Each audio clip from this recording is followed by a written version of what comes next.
계속해서 데살로니가 후서를 묵상하고 있습니다. 이미 말씀드린 바와 같이 데살로니가 후서 1장은 핍박을 받고 있는 성도들을 격려하고 2장은 주님의 재림에 대한 올바른 가르침을 주고 있다고 했습니다. 그리고 3장은 재림을 기다리는 성도들이 일상의 삶에서 충실히 살아가도록 교훈을 주고 있는 내용인데, 그 중에서 어제는 사도 바울이 자신을 위해서 데살로니가 성도들에게 기도해 줄 것을 요청하고 있습니다. 바울 자신도 역시 데살로니가 교회 성도들을 위해서 기도를 했죠. 서로를 위해서 기도해 주는 그 기도의 동력자인 것입니다. 기도의 동력자는 겸손하게 서로에게 기도를 부탁을 하고 서로 신뢰한다고 했습니다. 그리고 기도의 동력자는 상대방의 필요를 알고 기도한다고 했습니다. 오늘 우리가 읽은 본문에서는 주님의 재림을 기다리는 데살로니가 성도들에게 규모 있고 순종하는 삶을 살 것을 권면하고 있습니다. 데살로니가 교회 성도들은 주님의 재림에 대해서 굉장히 민감했습니다. 주님이 곧 다시 오실 것이라는 것을 믿고 그것을 간절히 기다리는 가운데 이 잘못된 열정에 사로잡혔던 것이죠.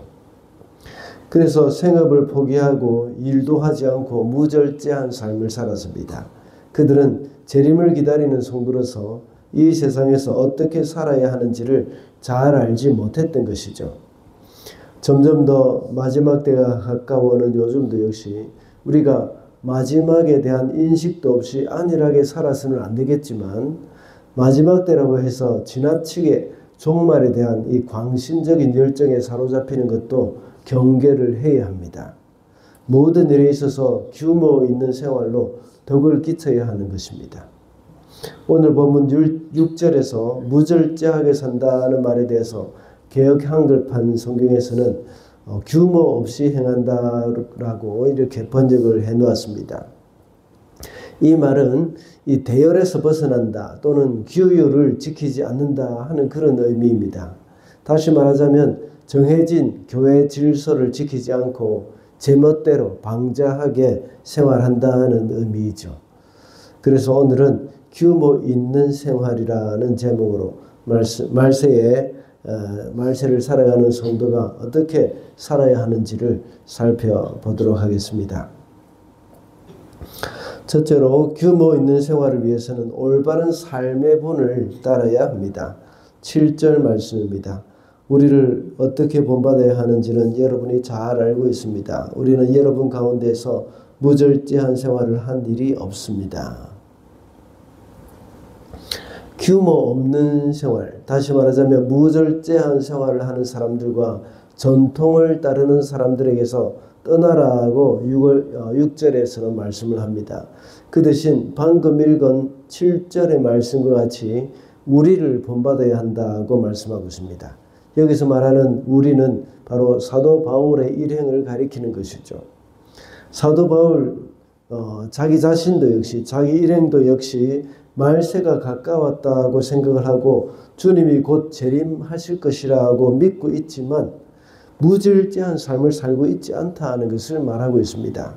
규모 있는 삶을 살고 있다는 것을 말씀하고 있죠. 사도 바울은 7절에서 계속해서 말하기를 우리는 무절제한 생활을 한 일이 없다고 말을 합니다. 다른 말로는 규모 없이 행하지 않다는 것이죠. 그 예로 8절과 9절의 말씀을 하고 있는 것입니다. 그는 복음을 전하는 자로서 마땅히 먹을 것과 입을 것을 여러분들에게 청구할 수도 있었지만 그렇게 하지 않았다고 말을 합니다. 이 마지막 때가 가까웠지만 또 말세 때가 가까웠고 재림이 가까웠지만 그들은 열심히 일을 했고 또 재림이 가까웠다고 이렇게 무절제한 삶을 산 적이 없다는 것을 이야기합니다. 도리어 수고하고 고생하면서 밤낮으로 일을 했습니다. 그 이유가 바로 9절의 말씀과 같이 데살로니가 교회 성도들로 하여금 자기들을 본받게 하려고 한다고 이렇게 기록을 하고 있습니다. 우리는 주위에 있는 사람들과 생활을 하면서 영향을 그들에게 주고받기도 합니다. 그 중에 무절제하고 규모 없는 사람들의 본을 받기보다는 올바른 삶의 본을 따라야 한다는 것을 우리가 잊어서는 안 됩니다. 우리에게는 모두가 본성적으로 죄성을 갖고 있고 또 편안하게 살고자 하는 마음이 있기 때문에 올바른 것보다 편리하고 즐거운 것을 따라하고 싶은 마음이 많습니다. 규모 있는 삶을 살기 위해서는 항상 우리가 깨어 있어야 합니다. 이 일은 사실 좀 피곤한 일이기도 합니다. 신경이 많이 쓰이고 늘 정신을 차리고 있어야 가능한 일입니다. 그러나 반대로 무절제한 삶은 그리 신경 쓸 것이 없고 하고 싶은 대로 하는 것입니다. 그러다 보니 우리가 정신을 차리지 않으면 무절제한 삶으로 자연스럽게 흘러가는 경우가 많습니다. 그러나 사도 바울은 그런 사람들을 멀리하고 자신들의 본을 따르라고 말하고 있습니다. 저와 여러분은 어떤 부류의 사람들에게 많은 영향을 받고 있는지 돌아볼 필요가 있습니다.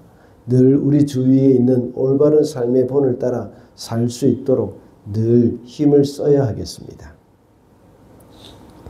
둘째로 규모 있는 생활을 위해서는 자신의 일에 힘을 써야 합니다. 10절 말씀입니다. 우리가 여러분과 함께 있을 때 일하기를 싫어하는 사람은 먹지도 말라 하고 거듭 명하였습니다. 앞서 데살로니가 전서를 강해할 때도 말씀드린 적이 있습니다. 사도 바울이 데살로니가를 떠난 후에 영지주의자들이 침투했다는 것을 이제 이 많은 학자들이 말을 합니다. 영지주의자들은 육체적인 것과 영적인 것을 철저하게 구분을 했습니다. 그래서 영적인 일은 거룩한 것이고 육체적인 것은 속된 것이라고 주장을 했습니다. 그래서 데살로니가 교회의 성도 중에서는 주님의 재림이 가까웠기 때문에 더 이상 육체의 그런 일, 육신의 생계를 위한 일은 할 필요가 없다고 생각하는 사람들이 있었습니다. 그래서 사도 바울은 오늘 본문 10절 이하의 말씀을 하고 있는 것이죠. 일하기 싫어하는 사람들은 먹지도 말라고 말하고 있고 일은 하지 않고 일을 만들기만 하는 그런 사람들이 있다고 책망을 하고 있습니다. 더 나아가서 조용히 일을 해서 자기가 먹을 것을 자기가 벌어서 먹으라고 말을 합니다. 우리 모두는 자신이 할 수 있는 일을 하면서 주님의 사명을 감당해야 합니다. 제가 자주 말을 하고 있습니다. 우리가 사회에서 경제활동을 하는 것은 단순히 내가 잘 먹고 잘 살기 위해서 그렇게 하는 것이 아닙니다. 우리가 경제활동을 함으로써 사회에 공헌을 하는 것이고 이 땅의 사람들이 우리로 하여금 우리의 섬김으로 혜택을 받는 것입니다. 우리가 식당을 한다면 식당의 일을 하면서 이 땅의 사람들에게 음식에 대해서 음식하는 일에 있어서 편의를 제공해 주는 것입니다. 그리고 우리 장로님이 또 세탁소를 하시는데 세탁을 해줌으로 인해서 세상 사람들을 섬기는 것입니다. 그렇게 하는 중에 받게 되는 수고비를 통해서 우리는 생계를 유지하는 것이죠. 그러므로 우리가 이 세상에서 일을 하는 것은 하나님이 우리에게 맡겨주신 일이라는 사실을 잊어서는 안 됩니다. 그래서 규모 있는 생활을 위해서는 자신의 일에 힘을 써야 한다는 것을 우리는 기억을 해야 하겠습니다. 마지막으로 규모 있는 생활을 위해서는 징계도 필요합니다. 14절과 15절입니다. 누가 이 편지에 담긴 우리의 말에 복종하지 아니하거든 그 사람을 특별히 조심하여 그와 사귀지 마십시오. 그리하여 그로 하여금 부끄러움을 느끼게 하십시오. 그러나 그를 원수처럼 여기지 말고 형제 자매에게 하듯이 타이르십시오. 데살로니가 교회의 성도들은 아주 성숙하고 모범적이며 아름다운 소문이 주위에 많이 퍼져 있었다고 처음에 우리 데살로니가 전서를 묵상할 때에 말씀을 드렸습니다. 그런데 한 가지 흠이 있다면 그들이 가지고 있는 종말론적 신앙에 문제가 있었습니다. 그것은 거짓 교사, 영지주의자들의 영향을 받아서 이 무절제한 생활로 이어진 그 사람들이 몇몇 있었기 때문이죠. 사도 바울이 데살로니가 전서에서 엄중하게 가르쳤지만 그것이 잘 지켜지지 않았던 것입니다. 그래서 다시 한번 곧 이어서 데살로니가 후서를 기록한 것입니다.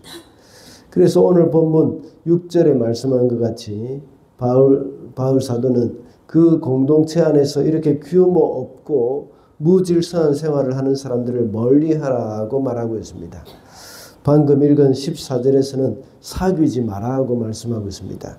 이것이 교회적으로 실시하는 권징을 일컫는 것이죠.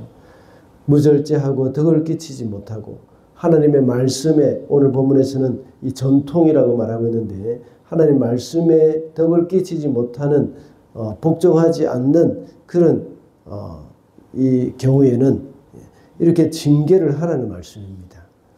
징계는 그 징계 자체가 목적이 아니라 회개하고 돌아오게 하는 것이 목적입니다. 그래서 징계를 하는 만큼 깊은 사랑이 공동체 안에 있어야 합니다. 그러므로 우리는 규모 없이 사는 사람들을 권면하고 또 그들이 그 말씀을 듣지 않을 경우에는 멀리하되 그를 사랑하는 마음을 잃어버려서는 안 된다는 것입니다. 말씀을 맺겠습니다. 오늘은 규모 있는 생활이라는 제목으로 말씀을 살펴보았습니다. 규모 있는 생활을 위해서는 올바른 삶의 본을 따라야 하고 자신의 일에 힘써야 하며 이런 사람들을 향한 이렇게 규모 없이 사는 사람들을 향한 징계도 필요하다고 했습니다.